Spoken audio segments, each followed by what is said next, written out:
Hello, okay. Magandang hapon sa atin lahat. Nangihirap ng magbe-birthday na naman, tanda na uli. At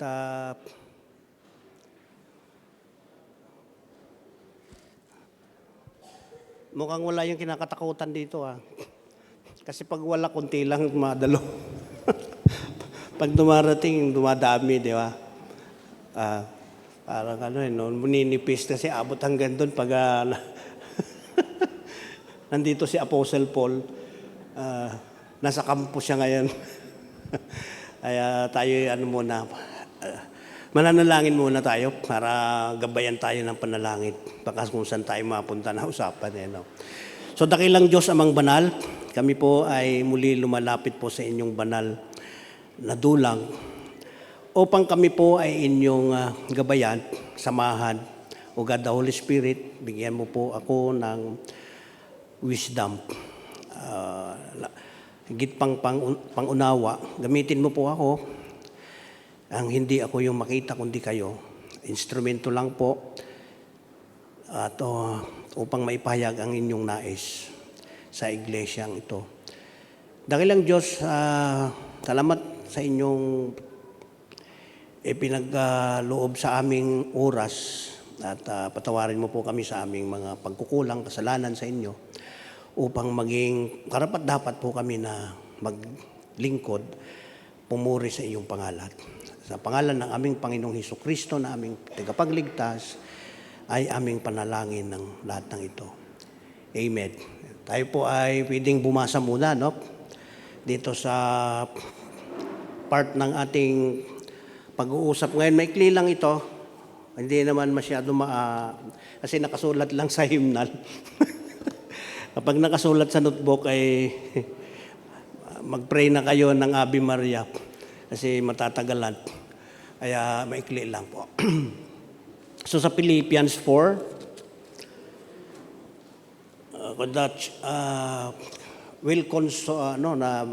ito yung tinatawag na sa lahat ng sinulatan ni Apostle Paul, ito yung medyo maayos, yung consolation niya rito ay maayos, hindi katulad dun sa ibang mga church. So dito hanggang lang tayo 7, kaya basahin po natin ng chapter 4 verse 1 to 7. Salitan po tayo. Ako muna din kayo. Therefore, my brethren, dearly beloved. Nandiyan po kayo? Nandiyan na po. Okay. So tuloy tayo. Therefore, my brethren, dearly beloved, and long for my joy and crown, so stand fast in the Lord, my dearly beloved. 2.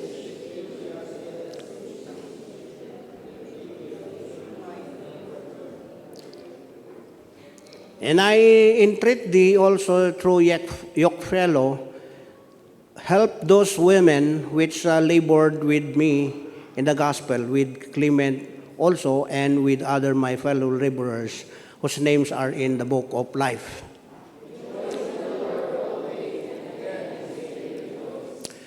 So let your moderation be known unto all men. The Lord is at hand.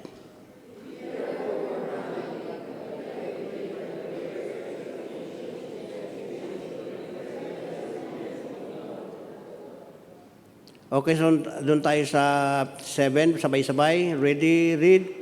And the peace of God, which passeth all understanding, shall keep your hearts and through His. Amen. So tayo po ay pwede nang makaupo. So ang title ng ating pag-uusap is, natagpuan doon sa verse 9, The God of peace shall be with you. The God of peace. The God of peace. Ibig sabihin, kung may the God of peace, may God ng gulo. Di ba? Kung may Diyos ng kapayapaan, may Diyos din ng kaguluhan. Yan. Kaya, ewan ko ba itong bansa natin ngayon, o hindi lang sa bansa natin, sa buong daigdig, sa ngayon, ay totoo talagang Bible, tinasabi doon sa Matthew 24. At tayo ay dapat maging aware na tayo sa kakalalagayan natin, individual. Huwag na nating tingnan yung katabi natin, baka tayo hindi mapasama. Amen? Baka mamaya, tingin tayo ng tingin doon sa ating katabi, tayo maiwan. O baka ako preaching ng preaching dito, kayo na, nadala na lahat, ako na iwan. Ganun yun eh. No, hindi porke preacher, hindi pastor, yun pala yung number 1 na karnal. Number 1 palang alipin ng kasalanan. Kung kayo ay nagbabasa ngayon ng mga, ewan ko mga tungkol sa mga demandahan ngayon sa lower house hanggang sa Senate, damay ang... Ako yung nalulungkot kasi pati ba namang pangalan natin ay nahahatak doon eh. Pangalan ng ating bahay, hatak ng isang kilalang pastor.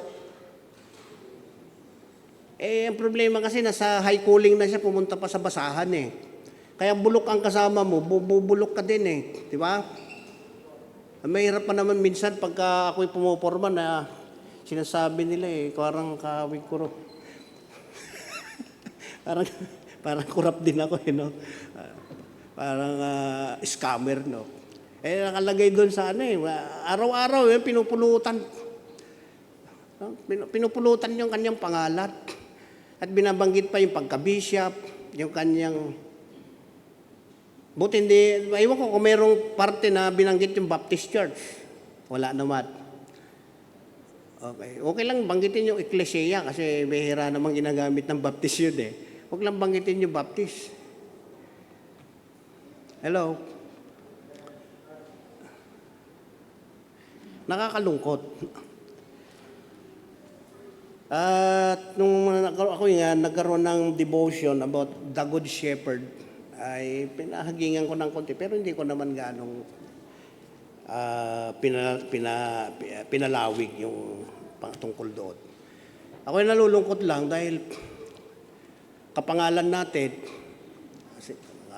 turing na isa sa mga kinikilala na mga ngaral sa hanay ng mga Pilipino, hindi lang dito sa Pilipinas kundi sa ibang bansa, ay sirang-sira ang kanyang testimony. Kaya huwag niyo sabihin na kahit mga pastor, katulad ko, ay langit ang pupuntahan. Sa testimony pagbabasihan eh. Kung totoo kang Kristiyano, bakit ang utak mo ay material at i-display mo pa? Kung sakali man hindi yan nanggaling sa korupsyon, siyempre nasa politika yan. Sa ganong mamahaling mga gamit, ito, hindi ko naman binili to, pero kapag ako yung nadamay na naging barangay tanod, baka sabihin kinurap ko sa barangay to, no, di ba?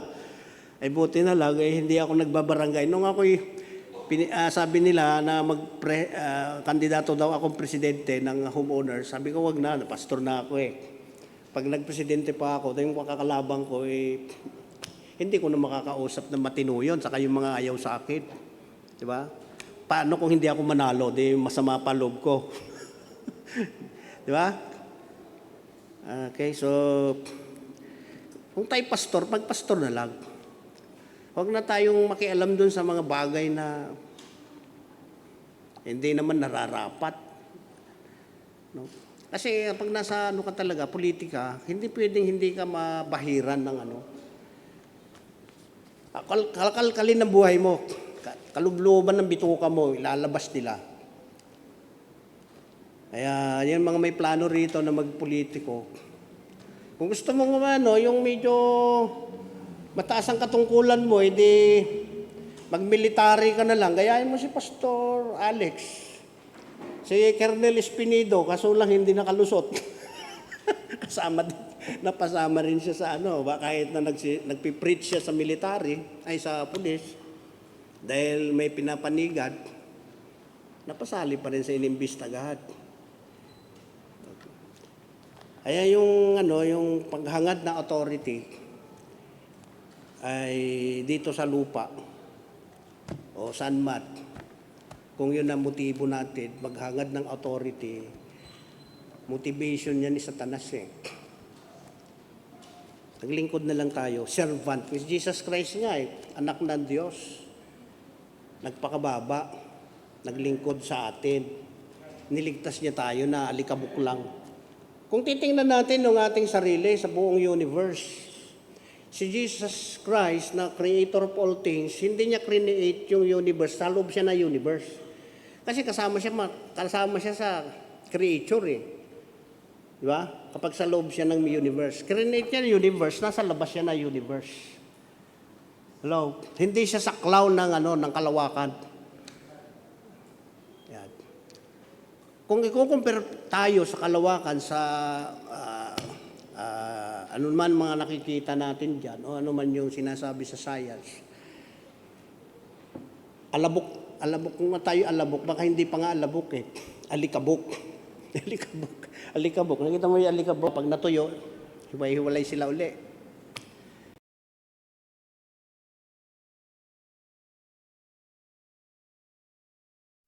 Parang ganun lang tayo. Tapos, maghahangad pa tayo. Salamat tayo, binigyan na nga po tayo ng Panginoon eh. Ng pahalaga. Bakit? Kahit na hindi tayo, wala tayong value. No? Wala tayong halaga. Ano man ang kalalagayan natin dito sa mundo, maging si Elon Musk man tayo,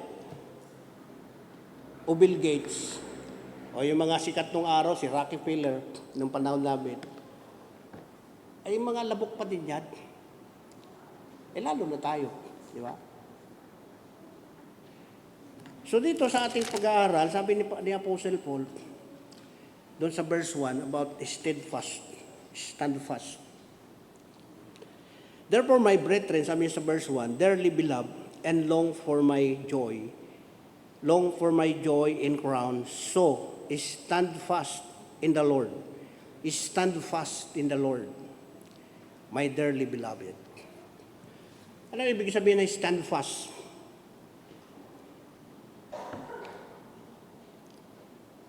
Stand fast is manatili. Manatili ka kung ano yung doktrina mo. Kung isa kang Baptist, manatili ka sa doktrina ng Baptist. Kung nakita mo na totoo yung doktrina ng Baptist at nasa katotohanan ka, huwag ka nang pumunta pa kung saan-saan. Ang problema natin ngayon mga kapatid, mga minamahal, ako nga nababrand din eh.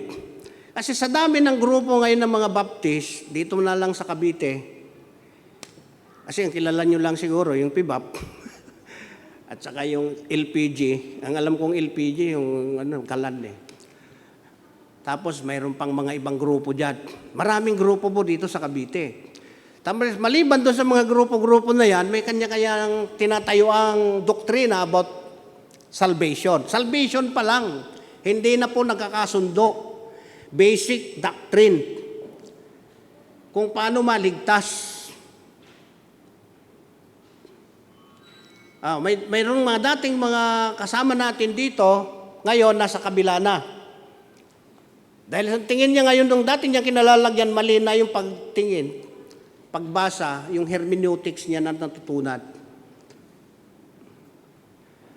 Ako naman, bilang bagong pastor, nag-observe lang. Hindi dahil pumunta ako doon sa mga whosoever na ako.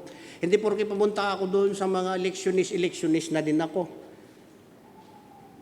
Hindi porke nagpunta ako doon sa grupo ng mga Calvinist, nag-Calvinist na din ako. Punta ako doon sa mga grupo ng mga dispensationalist na rin ako. Ganun ngayon ang mga Baptist. Wala na yung magsasabihan na kulto ngayon, yung Baptist mismo, kapabaptist, sasabihan ng kulto. Hello? Kapag hindi ka whosoever, ang sabi mo doon sa electionist, kulto. Pag ikaw naman ay hindi electionist, ang sabi mo naman sa mga whosoever, mga kulto. At ganun din, kapag hindi ka dispensationalist, mga bubo kayong mga whosoever at mga electionist.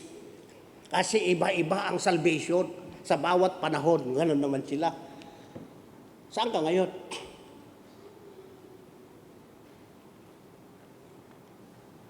Pero malayas na pinagbabasihan yung 1 Corinthians 15. 1 Corinthians 15, iba-iba yung pagkaintindi o yung kanilang hermeneutics. ng 1 Corinthians 15. At saka Book of Romans. Kasi yung ginagamit natin ng soul winning is Book of Romans, Book of John, and Corinthians. May gumagamit ba rito ng Corinthians? Bihira, di ba? Bihira. Pero malimit natin ginagamit yung Book of Romans. Sabi nung isang pastor doon sa Bisaya. Bisaya pastor nasiran niya bakla. sabi nung pastor na Bisaya may isi-share lang ako sa iyo. Ano ba yan, pastor? Matatagpuan natin sa Book of Romans. Ay, gusto ko yan. sabi nung bakla. Bakit mo nagustuhan? Romance mahirap minsan, no? Pag yung dila natin baluktot dahil hindi tayo Tagalog, yung iba Bisaya, tapos magpipreach. Katulad nung isang kausap namin isang araw, meeting namin mga pastor. Ito, lang huwag kayo matulog. Kasi na matutulog pagkatapos kasi ng kain, naantok. Kaya ang pastor kapag panghapon, pangtanghalian, dapat huwag formal, no? Dapat joker, no? Kasi matutulog kayo, Nauuna na minsan yung mga, mga antukin, alam mo yata natutulog. Nakikita ko yung mga natutulog, mamaya sisingiling ko yan.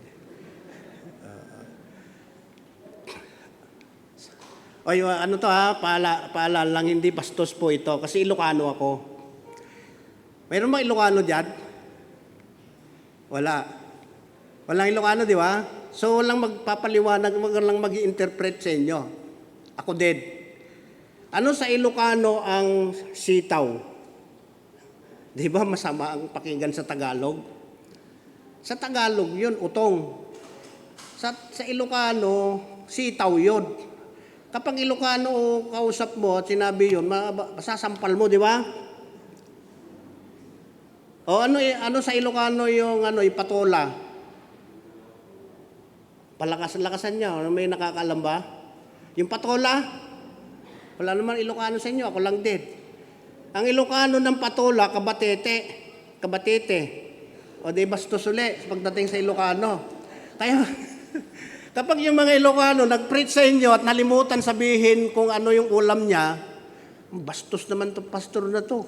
Parang tiyuhin ko, di man marunong magtagalog talaga yun. Nagpastor sa Olongapo. Sa Olongapo, maramihan doon Tagalog. Pastor siya ng Methodist.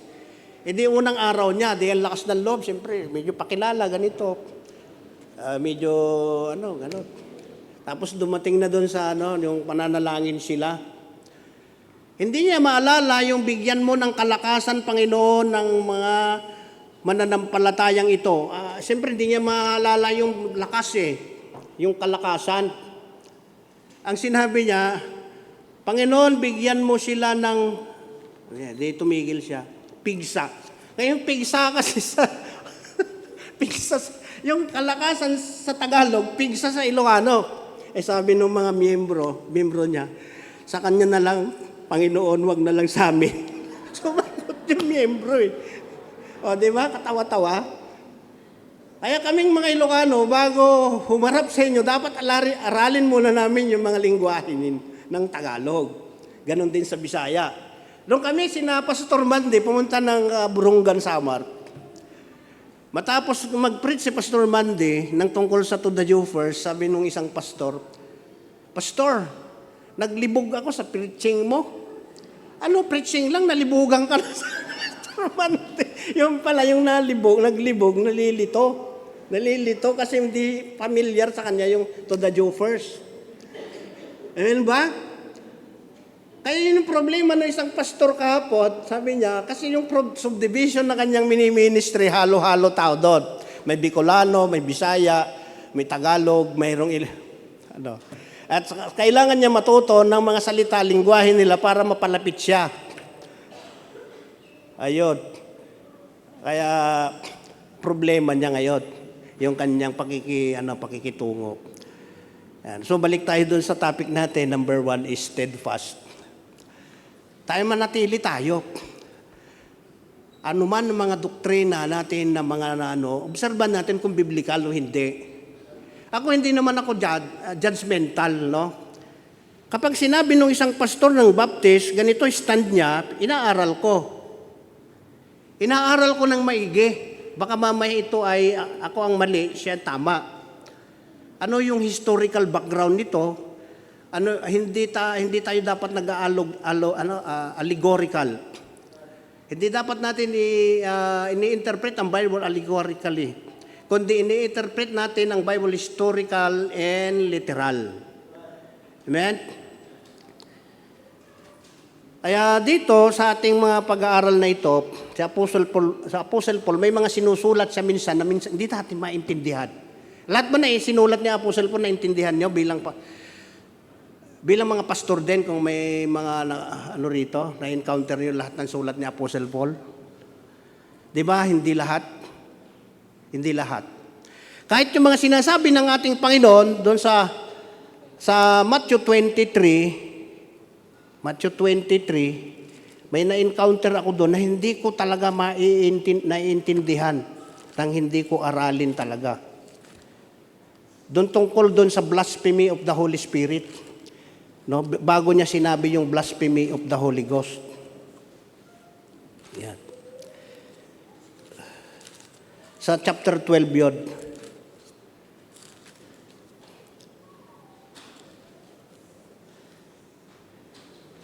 Chapter 12. May nabasa ko lang yung kanina. Yan, chapter 12.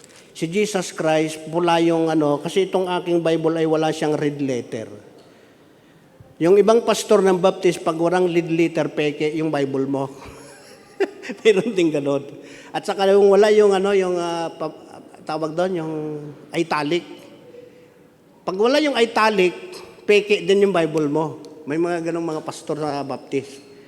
Itong sa akin ay wala talaga italic, wala ring red letter. Kaya pag minsan naghahanap ako, hindi ko mahanap-hanap.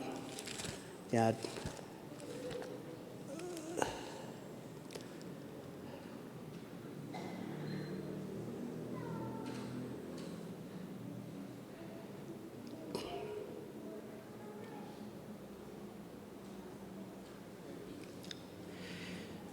Kasi kaninang umaga, ang topic namin doon sa amin, doon sa na-encounter ko ito.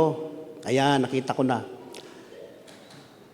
Ang aming topic is about the doctrine of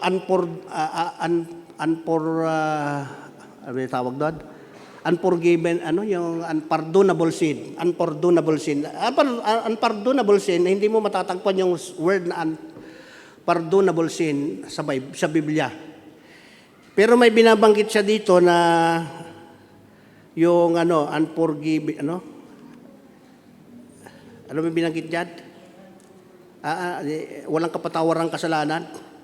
Dito sa 32. And whosoever speaketh a word against the Son of Man, it shall be forgiven him. But whosoever speaketh against the Holy Ghost, it shall not be forgiven him. Neither this word neither in the world to come. Ito yung nabasa ko. Kasi binasa ko yung buong Bakit binanggit ni Jesus Christ yun? Na may kasalanang walang kapatawaran. Kasi karamihan yung tumadalo sa akin ngayon ay galing sa Catholic Church. At tumadalo doon ay mga katabi lang namin, kapitbahay namin. Si Myra, padir lang ang pagitan, si Marit, saka si Nanay Nati, tapat na tapat ng bahay, tapos si Nanay, ang pangalan, Juliet, ay doon mismo rin sa tapat. Tapos sa likod, sa Tidesi, sa Sister Cheng, malilipuntin ako ng pangalan Tapos si Tatay George, sabi ko, mga senior na naman itong mga dumadalo, baka maubos na naman miyembro ng naik. Sabi ko. Kasi sa Imos, naubos ang miyembro doon dahil mga seniors Yung mga bedridden na yung iba ngayon, tapos yung iba nasa sementeryo na. Ito yung parang pumasok sa isip ko kanina. Sabi niya, behold my servant, whom I have chosen, my beloved, in whom my soul is well pleased. Pleased ba yun? Pleased o pleased? Ano ba yung pleased? Yung nalulugod. Okay? Sabi niya sa Tagalog, whom I have chosen, my beloved, in whom my soul is will please. Please ba ya? Please? Okay. So tama na yung pronunciation ko ha. So I will put my spirit upon him, and he shall show judgment to the Gentiles. Sino tinutukoy doon? Sino tinutukoy na tao doon? Si Jesus, di ba? Jesus Christ. Ang nagsasalita, God the Father, kasi ito sinulat sa Book of Isaiah. Yung historical background nito nasa Book of Isaiah. Amen ba? Then sabi niya tuloy, he shall not strive nor cry, neither shall any man hear his voice in the streets. Anong time yon sa panahon ng Jesus Christ? Sa panahon ng cross, bago siya ipako sa cross. Kahit nung hinarap siya sa Sanhedrin, doon nakakasuhan siya, hindi siya nagsalita, di ba? Kahit nung siya pinaano na siya ng cross, sinisipa siya, hinahampas, dinuduraan, binubunutan ng balbas, lahat ng pang-iinsulto, inabot niya, nagsalita ba siya? Nung habang siya ay naglalakad kasama yung kanyang cross, bit-bit niya, di ba hindi siya umimik? Ito yun. He shall not strive nor cry, neither shall any man hear his voice in the streets. Then tuloy, parang pangalawang stage ng buhay niya. A voice reed shall he not break. Break yung iwalay, ganon. Basag na ganon. And smoking flax shall he not quench. Ano yung tinutukoy doon? Smoking flax shall he not quench. Ano yung smoking flax and he not quench till he send forth judgment unto the victory. Kung titingnan po natin, doon sa binasa natin kanina, doon sa una, my soul is well pleased. Ang Diyos pala may kaluluwa. Yung Diyos Ama may kaluluwa. Yung nagsasalita may soul sabi niya is well pleased doon sa kanyang anak na si Jesus Christ.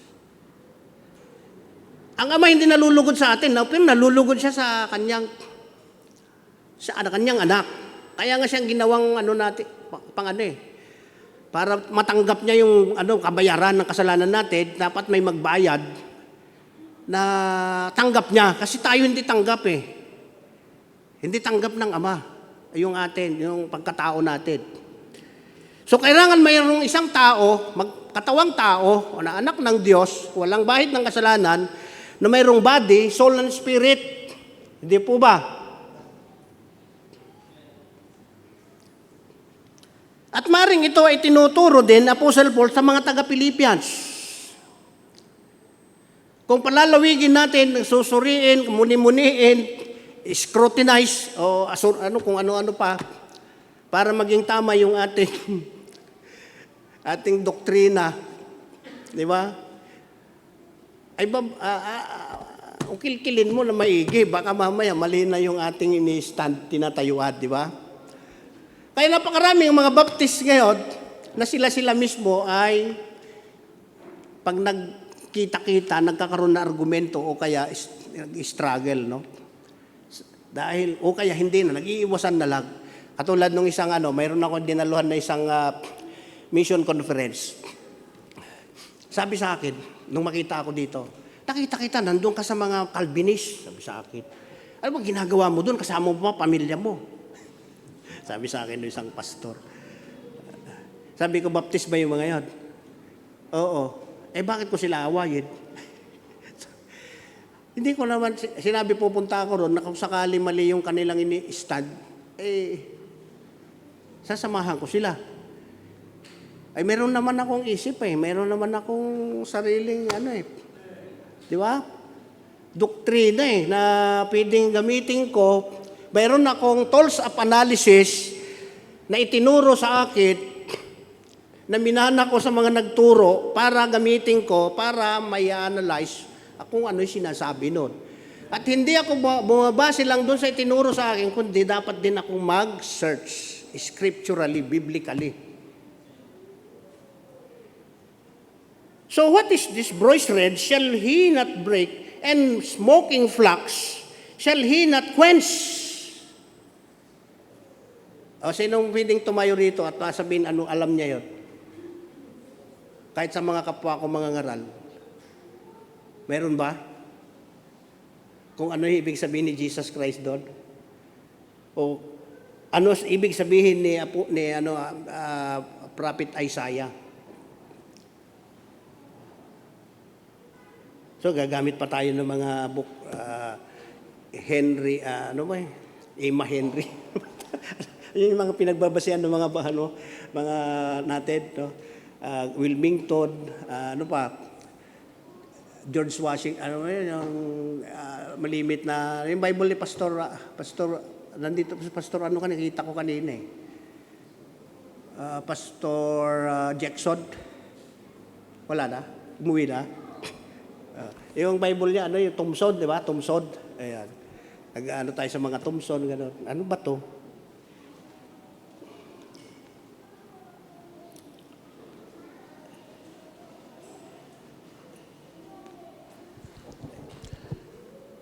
Ang alam ko lang ang gumagamit ng mga ganitong word, flux. Pag may pinaapoy, may tinutunaw. Kasi welder ako eh. Kailangan gamitan ko ng flux yan para matunaw ko yung isang bagay para kumapit siya doon. Literally. Halimbawa, yung aluminum, weldingin mo yung aluminum, wala kang flux or yung tanso, hindi yung kakapit sa kapwa niya tanso or sa gusto mong kakapitan niya, wala kang flux. Itong flux na ito, isa sa mga bagay ito na makikita mo sa isang bagay. Ano ba yung bagay na not quench na sinasabi? Di ba impyerno? Meron bang kayang pumatay na impyerno? Patay mo yung apoy doon, punta ako doon, may impyerno ako, dahil bumbero ako, papatayin ko para marami akong matulungan. Si Brother July, hindi na siya driver, naging na siya ng bumbero. Punta ako na impyerno, papatayin ko yung... Yun lang naman ang nagsasabi na hindi mo pwedeng i-quench, pwede patayin yung apoy. Yun lang sa impyerno. So, mas mapalalimin mo pa yun, saka na natin pag-usapan. Kasi wala na tayong panahon para palalimin yun. Maaring may mga antay dito, maaring may pro. Ganun. Doctrinal kasi to eh. Ngayon, mag-doctrinal tayo, medyo may mga kanya-kanyang stand, siyempre. So, ayoko na mag-stand ako ng kontra sa stand ninyo, baka mamaya iba yung inyong stand. Pero sabi na Apostle Paul dito sa Philippians, kasi sa lahat ng mga church na kanyang pinaglingkuran, ang Philippians church ang pinakamaayos sa lahat ng mga churches. Kaya will regard ang church na ito. Kaya sabi, magpatuloy kayo sa inyong pinaninindigang doktrina which is galing sa akin. Nang galing sa akin ay galing kay Kristo. Kaya sabi niya, sumunod kayo kung ano yung sa akin. No? At dahil ako ay sumusunod naman kay Kristo, sabi niya. So stand fast in verse 1. So balik tayo doon sa ating ngayon. Nag-iwan lang ako ng parang na doktrina. Saka na lang natin resolve ahead.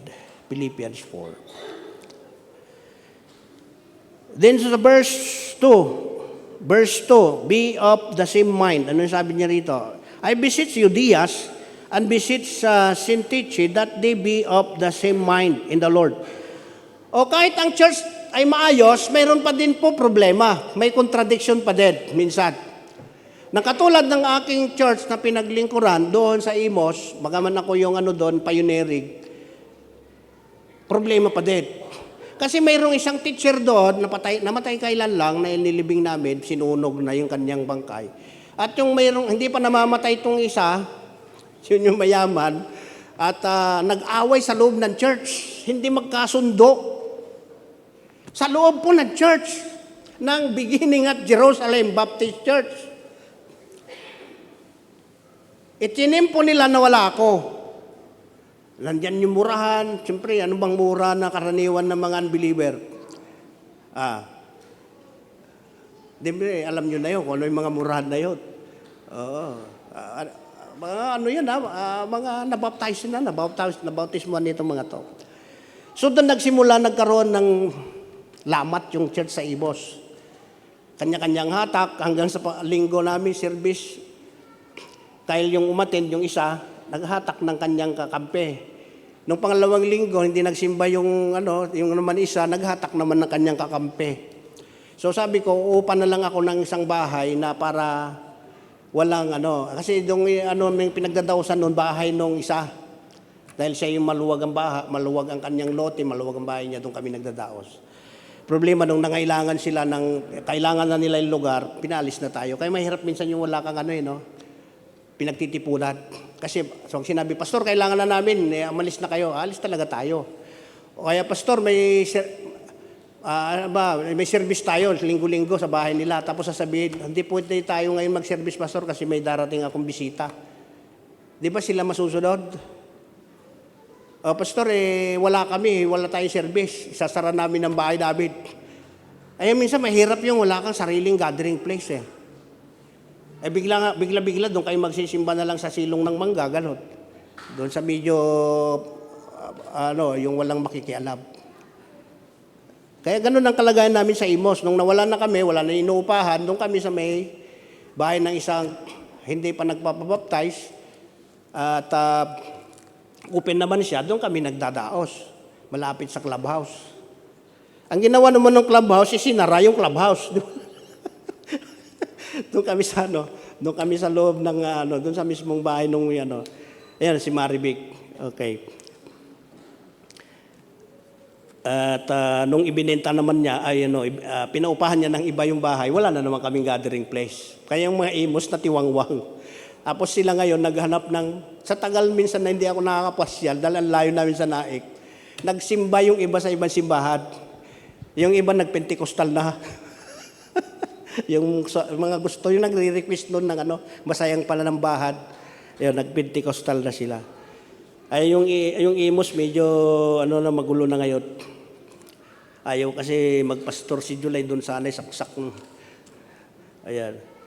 July, doon ka? Ayan. Dito sa Philippians Church, mayroon din ganon. May dalawang babae, hindi magkasundo. Ito si Sintit Heudias at saka si Sintit Che. Sabi ni Apostle Paul, umayos kayong dalawa, magkaroon kayo ng unity. Alam niyo, sa loob ng church, parehas naman yan, miyembro ng church, babae sa babae, may iniisip yan na kagaganda ng church gathering, pero hindi magkasundo kung anong gustong ayos. Di ba? Diba, Sister Angie, mayroon siya naiisip na mas maganda kaysa iniisip na Sister Lian o kay ni Sister Joy. Di ba? Ganito ayos nilalagay natin.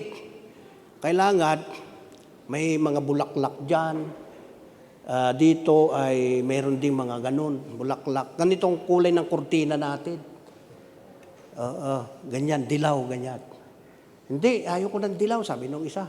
Gusto ko asul. Kasi pag halu-haluin na lang natin, magkaisa tayo. Okay, pinaghalo-lalo yung asul. May asul yung plug pala. Dilaw. At saka flesh? Ano ba yung kulay dyan? Sino nasunod ng kulay dito?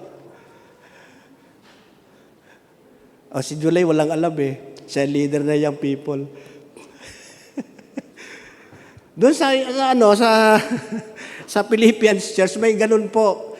Iniisip nung isa, para sa kapakinabangan ng church, yung isa ganun din. Kaso lang hindi sila magkasundo, itong dalawang ito. Gusto yung isa, siya yung mamamayani. Yung isa ganun din. Sabi na po, walang problema yung pinag-uusapan nyo Pagkasundo kayo sa gitna, hindi magkaroon ng unity. Sabi dito, I entreat thee also through yoke fellow. Dapat huwag kayong magkaganyan kasi mayroon pang ibang mga kababayan dito sa church na dapat na naglilibor din katulad nyo sa gospel. Mag-concentrate tayo sa gospel. Yung gospel na ito, tindigan natin nung sa verse 1. Yung gospel na ito sa 1 Corinthians 15, ito yung mabuting balita sa pagkamatay, sa pagkalibing, at sa pagkabuhay muli ng ating Panginoon. Ang ibig sabihin nun, yun ay tindigan natin. Dahil yun ang mabuting balita, na kung walang namatay, sino yung mabubuhay? Sino yung mabubuhay muli? Na kung walang namatay para sa atin, sino yung mamamatay para sa atin? Na kung walang ililibing para sa atin, sino ang ililibing sa inyo para sa atin? At sino yung mabubuhay muli? Atin. Nap. Meron siyang body, soul, and spirit.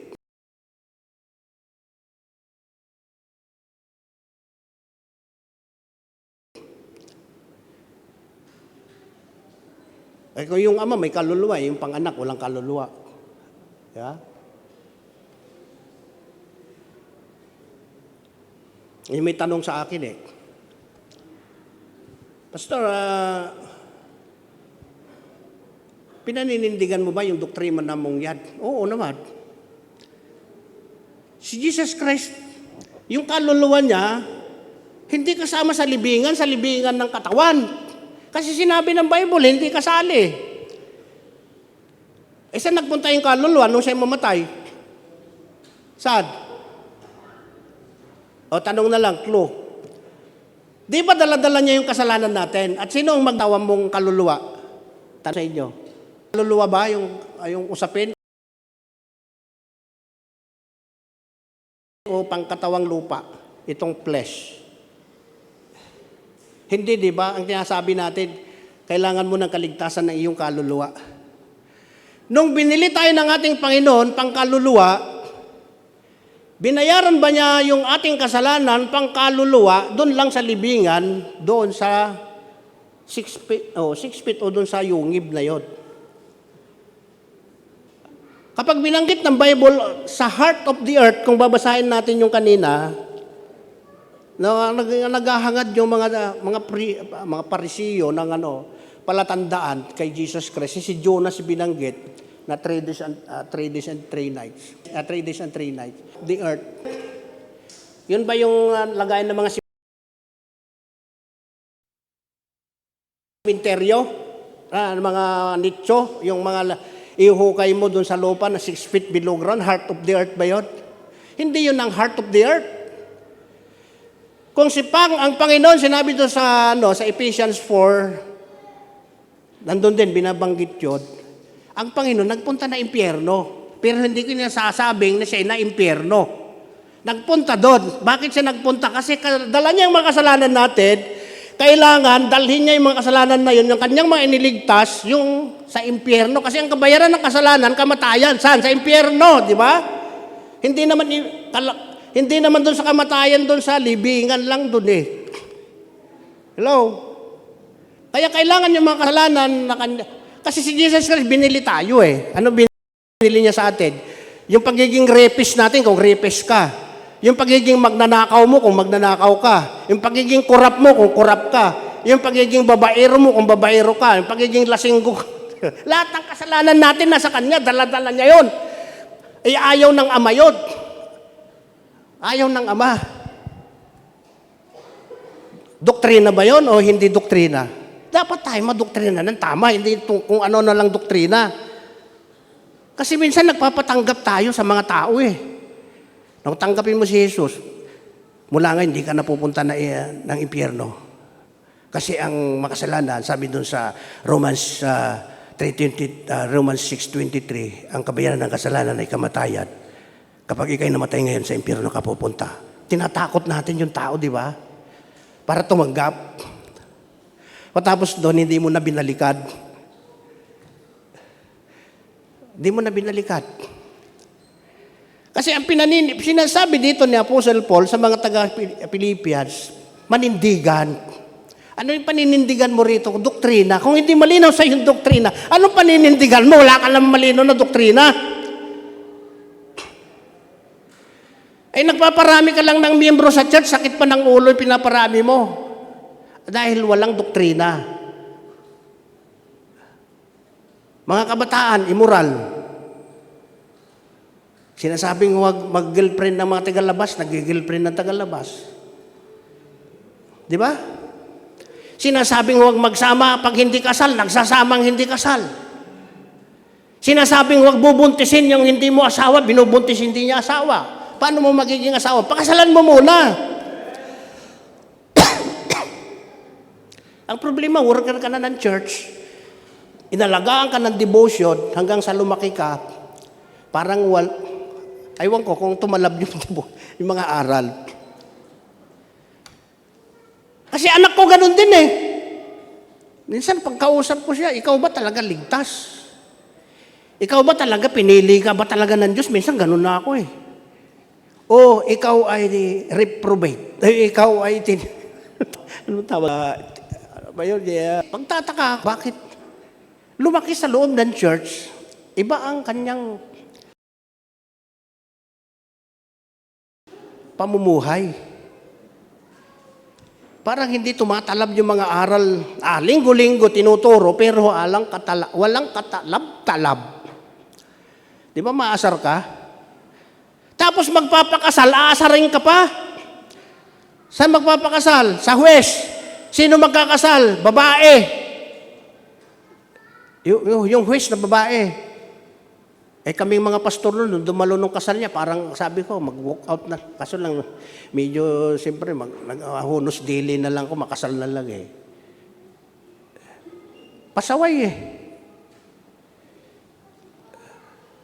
Hello?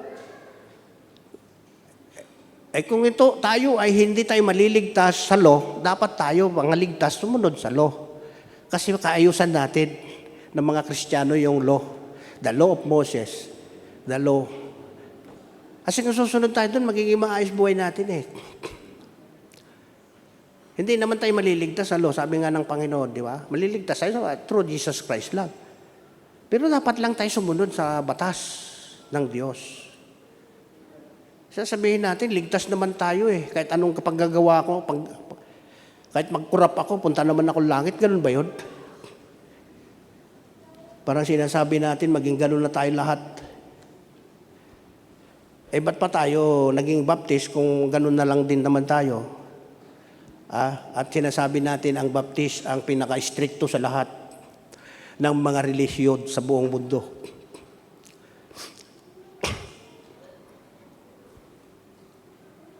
Meron pa nga akong prinsipyo noon, nung bago akong baptist. Kasi sinabi ng pastor tanggapin mo si Jesus Christ. Kapag tinanggap mo, langit ang punta mo. Ganun lang ang alam ko noon eh. Sabi ng pastor ko, punta na ako ng langit. Sige, hamunin mo ako. Babariling kita, sigurado langit pa rin punta ko eh. Minsan, hindi malinaw yung doktrina eh. Bitin. Ayun ang binanggit niya. Tanggapin ko si Jesus. Okay na, punta na ako langit. Ang problema, hindi naman ako nagpa-Bible study. Hindi ako nagpaturo, hindi ako nagsimba. At binanggit niya, punta naman ako langit. Hindi naman requirement palang pagsisimba ang punta langit, tanggapin lang si Jesus. Di hindi nagsimba, hindi natuto. Yung nagsulwining, tinamad din, hindi na naman binalikan at tinuruan ng doktrina patungkol doon. Patay. Iwanan na natin to para medyo lumayo-layo na tayo. Kaya, para magkaroon tayo ng kapayapaan, sabi niya, the God of peace shall be with you. Maging stand tayo sa ating doktrina. Marami tayong mga doktrina, no ha? So, be of the same mind. Kailangan pare-pares tayo ng isip, spirit. Okay, ibig sabihin. Tapos, maging masaya tayo sa Panginoon. Rejoice in the Lord always. Sabi doon sa verse 4. Verse 4 ba yan? Rejoice in the Lord always. Again, I say rejoice. Always, always. Paano ka magsasaya kapag yung anak mo nasa... maraming dahilan. Sige. ikaw, anak mo, nasa ospital, wala kang pambayad, masaya. Kasi sinabi, always. Pero malimit natin example dan si Job, di ba? Si Job. At siyempre si Apostle Paul din. Kasi sabi niya, naranasan niya ng mantik mamatay. Pinatay na nga siya doon sa unang first missionary journey niya, patay siya doon. Pinag-ano na siya, binurol na siya, pinaglalamayan na siya, pastor. Kaya kaluluwa, tawad. Hindi naman binanggit na nagulat yung mga naglalamay. Anong sinabi niya? Uli, punta tayo doon, balikan natin yung ating mga naiwang gawain doon sa Derby. Sabi naman ng iba, nagsabong si Apostle Paul kasama. Punta tayo sa Derby. Ayan. Rejoice in the Lord always. Laging daw tayo dapat masaya. Para yung God of peace shall be with us. Hindi naman siguro yung mamaya naisip mo yung wala kayong makain tapos malungkot ka tapos may tatawa-tawa ka. Sabi, no, di ganun, ganito yung lungkot mo. Tapos mamaya gaganon ka. Tapos isip na naman. Well, pagkakamalang ka talaga, Lord. Diba? So, subukan mo nga, Brother July. Brother Jerwell, masa na ito eh. Ganon, oh. Tapos iiyak.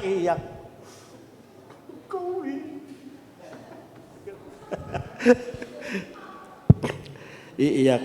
Pero masaya. Kasi pinaghalo-halo nga lang. So in everything give thanks. Parang ang hirap talaga pinapapagawa ni Apostle Paul, no? In everything give thanks.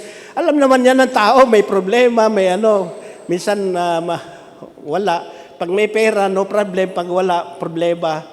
Kapag maganda asawa, masaya. Di ba? Pag maganda misis mo, masaya ka, di ba?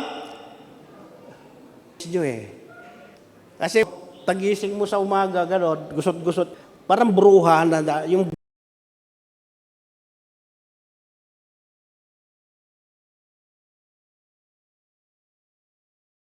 buhok niya nag-anong gano'n. Tapos naglaway niya nag-anong gano'n.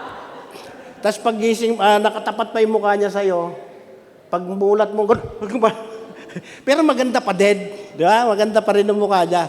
Kasi mayroong bagay kahit ano itsura. Subukan mo kaya, Job. Yung kahit parang si Mrs. ko, tanong ganito minsan, pag nag-formal ito, nag-iingat ako Kasi hindi ko alam kung ano yung nasa isip niya Pag nag-formal, tapos titingin sa akin ng ganon. Ayan. Kasi ako medyo singkitin, siya medyo bilugin ng mata Kaya sabi ko, tuwing gigising ka sa umaga, wag mo akong pandilatad. Alam ko na wala tayong pambiling kape. Kaya pumili kayo ng kapat ni Budang. Meron pa bang binata dyan?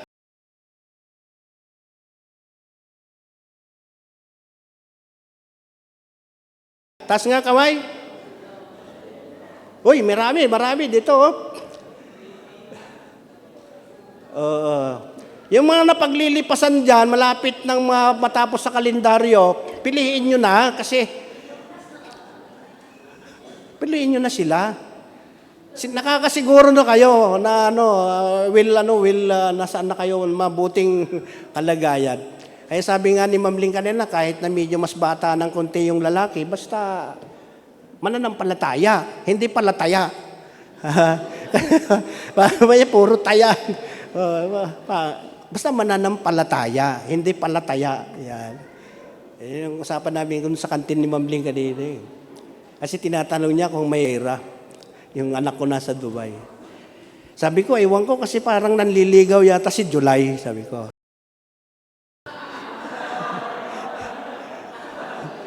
Ang problema, ako dinadalaw ni July, hindi si Jaira.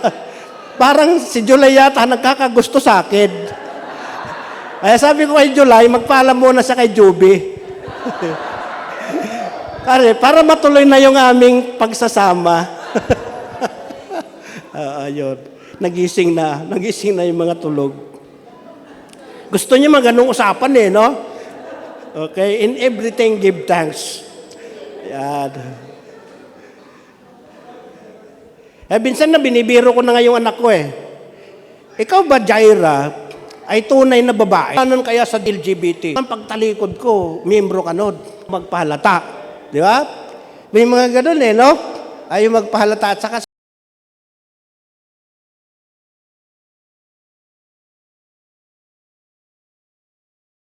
si July, siguruhin mo na lalaki ka. Mamaya, si Jaira, hindi naman tunay din na babae. At ikaw hindi rin tunay na LGBT, kayong dalawa.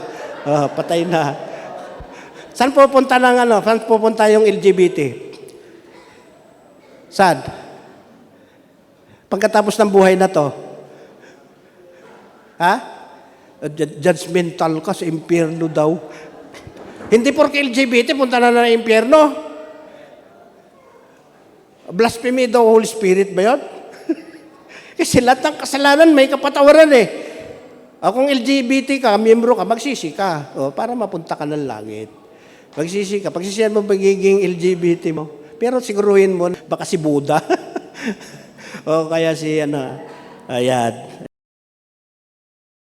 Yung mga panindigan natin yung mga doktrina no? Tapos 5 na tayo. Pinaikli ko na kasi yung oras alas 3 na Keep your hearts and mind through Christ. Para magkaroon tayo ng kapayapaan, magkaroon tayo ng Diyos ng kapayapaan. Kasi kung ang Diyos ng kapayapaan nasa atin, mapayapa talaga tayo. Amen po ba? Pero kung hindi ka naman tunay na ligtas, wala ka talagang kapayapaan. Di ba sabi sa Romans 5? Sa Romans 5, di ba? Ano ba yung Romans 5? Verse 1. Ano yung verse 1 sa Romans 5? We have with God. Kailangan tayo tunay na ligtas, tunay na Kristiyano, tunay na mananampalataya para magkaroon tayo ng tunay na kapayapaan. Keep your hearts and mind through Christ in verse 7. Ayan, tapos na tayo. Okay, be careful for nothing, but in everything by prayer and supplication with thanksgiving, let your request be made known unto God. Verse 7, and the peace of God, which passeth all understanding, shall keep your hearts and minds through Christ Jesus. Yan. So ano ang tema natin ngayon? It's about humility, unity, and joy. Amen? So, ganun lang kasimple. May konting, nakakana at mayroong mga bitin na, mayroon tayong dapat mga aralin. Ang number 1 pa din yan,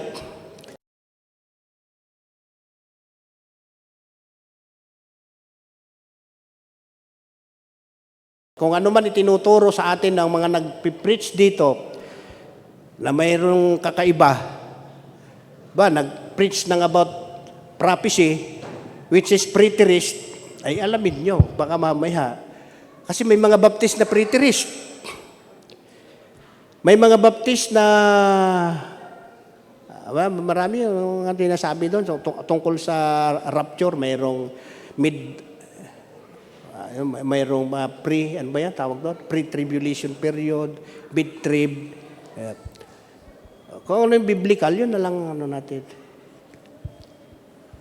At kung may nabanggit man ako dito na hindi nyo nagustuhan, basahin nyo yung Bible nyo. Hello? At bitin na lang. Ayaw ko rin naman kayo na umuwi ng late at may soul winning pa, di ba?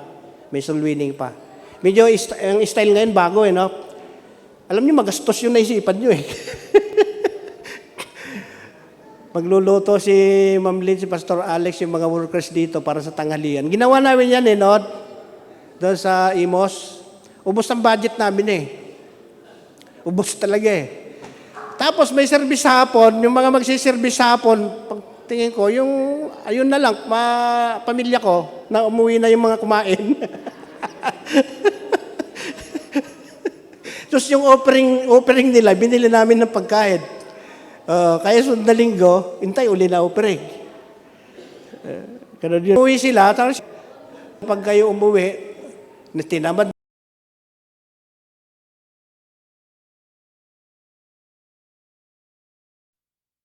na minsan nagbago isip, hindi na bumabalik.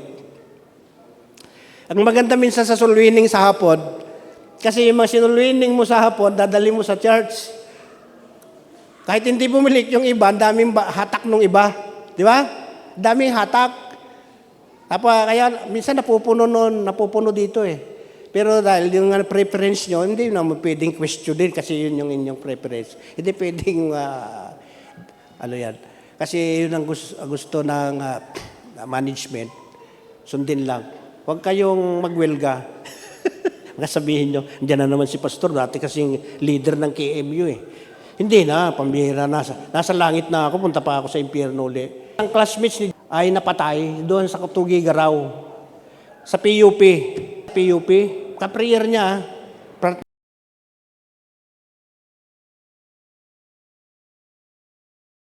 kaprayer. Nagtaka si Jaira, may nagbalita sa kanya, pati picture ng classmates niya, ni babae ito, magandang babae. Mas maganda kay Nining. Mas maganda sa'yo, Nining. Scholar to scholar sa PUP. Hindi ko na babanggitin ng pangalan. Kailan lang namatay. Napalaban sila sa Tugigaraw.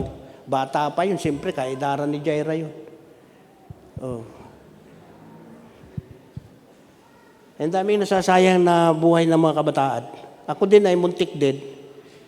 At buti na lang, pinili ako ng Diyos. Minsan na mayroon nakanta niya yun. Why have you chosen